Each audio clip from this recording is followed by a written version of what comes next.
Lower body को warm up करने के लिए, लोअर बॉडी की मोबिलिटी के लिए और लोअर बॉडी में जो दिक्कतें हमें हो रही हैं उनको दूर करने के लिए कौन कौन से वार्म अप एक्सरसाइजेस करने हैं, अब उसकी बात करते हैं। तो उसके लिए तो सबसे पहले आप अपने दोनों पैरों को अपने सामने ऐसे फैला के बैठ जाइए। आपके जो दोनों पैर हैं वो they will be touching each other और आप ऐसे स्ट्रेट बैठ जाइए। अगर आप ऐसे स्ट्रेट बैठने में कंफर्टेबल हैं, वेल एंड गुड। अगर आपको ऐसा लगता है कि आप स्ट्रेट बैठने में कंफर्टेबल नहीं हैं, यू रिक्वायर सम सपोर्ट, तो आप अपने दोनों हाथों का, दोनों पंजों का सपोर्ट ले सकते हैं।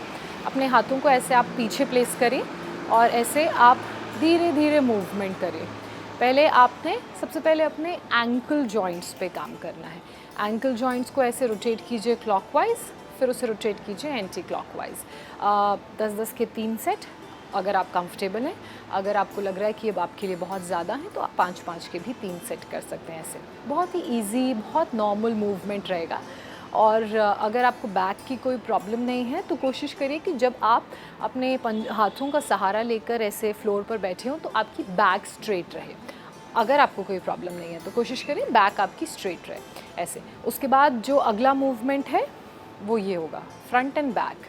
फ्रंट एंड बैक अगर दोनों पैरों से कंफर्टेबल नहीं है तो एक पैर से करिए, इनवर्ड्स, आउटवर्ड्स या फ्रंट एंड बैक। धीरे धीरे ये मूवमेंट होगा, फ्रंट बैक, फ्रंट बैक। आपने दोनों पैरों से ये मूवमेंट करना है। जितना स्लो, जितना इजी मूवमेंट होगा उतना बेटर, उतना रिलैक्स्ड आप फील करेंगे। अगर आप दोनों पैरों से ऐसे रोटेशन वाला मूवमेंट करने में कंफर्टेबल नहीं है तो आप सिंगल लेग से ये मूवमेंट कर सकते हैं जैसे मैं कर रही हूँ। उसके बाद इसी को आपने दूसरे लेग से भी रिपीट करना है ऐसे जैसे ये मैं कर रही हूँ। देखिए कुछ लोग हैं जिनको ऑलरेडी पेन है या जिनको स्वेलिंग है जॉइंट्स में, ख़ासकर पैरों के, तो उनके लिए इतना मूवमेंट करना पॉसिबल नहीं है। तो अगर आपको लग रहा है कि आप सिर्फ इतना मूव कर पा रहे हैं तो आप मूव करिए उतना जितना आपके लिए जितने में आप कंफर्टेबल हैं, जितनी आपकी रेंज है मूवमेंट की, मोबिलिटी की, आप उतना कीजिए।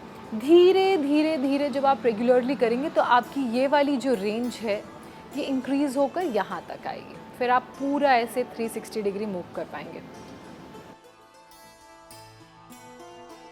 Front end back, back and front, ये हमने ऑल्टरनेट किया, ये आप टुगेदर भी कर सकते हैं। Alternate, together.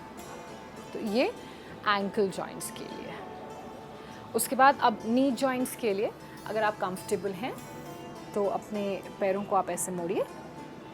आपका जो राइट फुट है वो आपके लेफ़्ट थाई के ऊपर प्लेस्ड रहेगा। जितना आपका रेंज है, जितना आपका मूवमेंट है उस हिसाब से। अगर आपके लिए यहाँ पर पैर रखना कंफर्टेबल नहीं है, अब यहाँ रख लीजिए। यहाँ कंफर्टेबल नहीं, यहाँ रख लीजिए। आपके लिए जहाँ पर कंफर्टेबल है आप वहाँ पर रख लीजिए। तो ये अब आप ऐसे अपने जॉइंट को मोड़ेंगे तो ये आपके नी के लिए काम करेगा, नी की मोबिलिटी और नी की रेंज पर काम करेगा।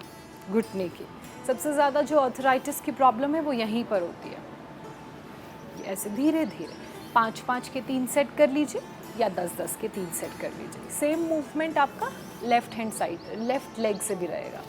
ऐसे धीरे धीरे अगर आपके लिए इतना मूव कर पाना पॉसिबल नहीं है तो आप इतना कर लीजिए। ऐसे थोड़ा सा मूवमेंट जितना आपके लिए कंफर्टेबल हो। अगर इनिशियली नहीं हो रहा है तो just remember one thing, you don't have to push yourself. बहुत ज़्यादा पुश करने की ज़रूरत नहीं है, you just have to be consistent. थोड़ा थोड़ा रोज़ करिए, उतना जितना आपकी बॉडी अलाउ करे, और धीरे धीरे ये थोड़ा थोड़ा जो यहाँ तक पहुँच रहा है फिर वो यहाँ तक भी आएगा। That is what consistency does. That is how the magic and wonder happens when you are consistent in your practice. ऐसे उसके बाद अगर आप कंफर्टेबल हैं, फ्लेक्सिबिलिटी है, घुटने वार्म्ड अप हो गए हैं, तो फिर आपने ये मूवमेंट करना है। ये आपके लिए नी, आपके नी के लिए भी है और आपके पेल्विक और जो आपके लेग और पेल्विक बोन को जो जॉइंट जॉइन करके रखता है ये उसके लिए है। ऐसे धीरे धीरे अगर आप दोनों पैरों को पकड़ के करना चाहते हैं तो ऐसे कर लें।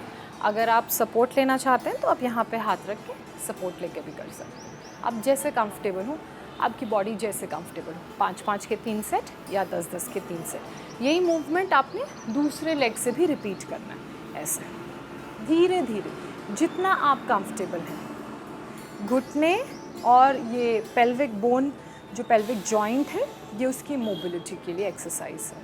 आप चाहें तो ऐसे भी पकड़ सकते हैं। अगर इसके बाद आप थोड़ा सा और कंफर्टेबल हैं या आपका जो जॉइंट है वो बहुत स्टिफ नहीं है या फिर प्रिकॉशनरी आप वार्म अप एक्सरसाइजेस करें सो दैट आपको ये जो बीमारी है वो जेनेटिकली ना मिले, अगर आपकी फैमिली में ऑलरेडी किसी को है तो आप ये एक्सरसाइजेस भी कर सकते हैं। हगिंग योर नी, ऐसे आपका जो नी है वो आपके थाई पर प्लेस्ड होगा और जो आपका राइट फुट है वो आपके लेफ़्ट आर्म के जॉइंट पे इनर साइड प्लेस्ड होगा और जो आपका राइट हैंड है उससे आप अपने नी को होल्ड करेंगे और उसे मूव करेंगे ऐसे। So this is again another warm up exercise for your lower body, specially for your leg joints and for your other joints. तो यहाँ पे ये जो पेल्विक का जॉइंट है ये उस पे काम हो रहा है। Same is what you have to repeat from another side ऐसे। आपका जो लेफ्ट फुट है वो आपके राइट हैंड के जॉइंट पे इनर साइड प्लेस्ड होगा, एल्बोज़ के इनर साइड, और आपका जो लेफ़्ट हैंड है उससे आप अपने नी को होल्ड करेंगे लेफ़्ट लेग के और फिर उसे ऐसे मूव करेंगे left and right, right and left, उतना ही मूवमेंट जितने में आप कंफर्टेबल हैं। उसके बाद आप ये मूवमेंट भी कर सकते हैं, आप ये मूवमेंट भी कर सकते हैं, आपने अपने घुटने भी खींच सकते हैं। जैसे not everybody can do this, लेकिन अगर आप कर सकते हैं तो आप ऐसे ऐसे अपने घुटने भी खींच सकते हैं, तो वो भी आपकी जॉइंट के लिए बहुत अच्छी एक्सरसाइजेज हैं। आप खड़े होकर भी ये कर सकते हैं। जब इतना वार्म अप हो गया फिर आप करेंगे बटरफ्लाई पोज यानी कि बद्ध कोणासन। तो बटरफ्लाई पोज करने के लिए आपने अपने दोनों पंजों को आपस में मिलाना है। आपकी जो फिंगर्स हैं दोनों हाथों की वो ऐसे एंटैंगल्ड होंगी, ठीक है, और फिर आपकी ये जो एंटैंगल्ड फिंगर्स हैं ये आपके फीट के नीचे प्लेस्ड होंगी। कोशिश करिए कि आपकी जो स्पाइन है वो स्ट्रेट रहे और उसके बाद धीरे धीरे आप अपने लेग्स को मूव करना, फ्लैप करना शुरू कीजिए जैसे मैं कर रही हूँ। अगर घुटने ज़मीन को टच नहीं हो रहे इट्स ओके, वैसे भी थोड़ा टाइम लगता है ओपन अप होने में, इट्स एब्सोल्युटली फाइन। अगर इतना भी नहीं हो रहा है, बिल्कुल फीट ही नहीं जॉइन हो रहे हैं, पेन बहुत ज़्यादा है, बॉडी बहुत स्टिफ है, तो what you can do is आप अपने हिप के नीचे 2 पिलो प्लेस कर सकते हैं। 2 पिलो रख लीजिए या अगर आपके पास बॉल्स्टर है घर में तो बॉल्स्टर रख लीजिए। बॉल्स्टर के ऊपर बैठ जाइए तो जो आपका हिप का एरिया वो थोड़ा सा एलिवेट हो जाएगा, आपको थोड़ी हाइट मिल जाएगी, फिर आपके लिए ये आसन करना ईजी हो जाएगा। या फिर अगर आपको दर्द हो रहा है दोनों फ्लैप्स की तरफ लेग के, तो आप एक एक पिलो दोनों तरफ रख सकते हैं। या आपके पास अगर योगा ब्लॉक्स हैं, योगा ब्लॉक्स आती हैं, ईंटें आती हैं योगा की सॉफ्ट वाली ब्लॉक्स, उनको प्लेस कर सकते हैं। और उसके बाद फिर आपने ये बद्ध कोण आसन यानी कि बटरफ्लाई पोज करने, ईजी, स्लो, धीरे धीरे धीरे धीरे, बहुत धीरे धीरे ये मूवमेंट रहेगा। जब आप बद्ध कोण आसन कर लें तो कोशिश करें कि धीरे धीरे आप अपनी स्पाइन को स्ट्रेट रखते हुए आगे की तरफ बेंड करें, उतना ही जितने में आप कंफर्टेबल हैं। आपने अपनी बॉडी को रश नहीं करना है, पुश नहीं करना है, फोर्स नहीं करना है। आपने you have to feel your body. जितना मूवमेंट, जितनी मोबिलिटी आपकी बॉडी आपको अलाउ कर रही है सिर्फ उतना ही, उससे बिल्कुल भी ज़्यादा रश नहीं करना है। क्योंकि अगर आप एक्सरसाइज के प्रोसेस को रश करेंगे you will do nothing but get your self injured, आप इंजर्ड हो जाएंगे। अब एक दिन में आप हैंड स्टैंड करना या एक दिन में आप हेड स्टैंड करना नहीं सीख सकते। So that is a continuous process.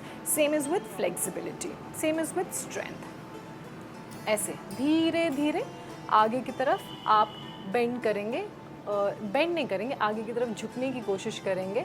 And make sure जब आप ऐसे आगे की तरफ झुक रहे हो तो आपकी जो स्पाइन है, जो रीढ़ की हड्डी है, वो बिल्कुल स्ट्रेट रहे, उसमें कोई कर्व ना। जितनी स्ट्रेट उतना डीपर और उतना प्रेशर आप फील करेंगे। लेकिन याद रहे कि ओवर कुछ नहीं करना है, उतना ही जितने में आप कंफर्टेबल हैं। फिर आप ऊपर आ जाइए, इसे 3 से 5 राउंड करिए ऐसे धीरे धीरे, 3 से 5 बार धीरे धीरे, आराम से, बहुत ही आराम से, बहुत ही कंफर्टेबल।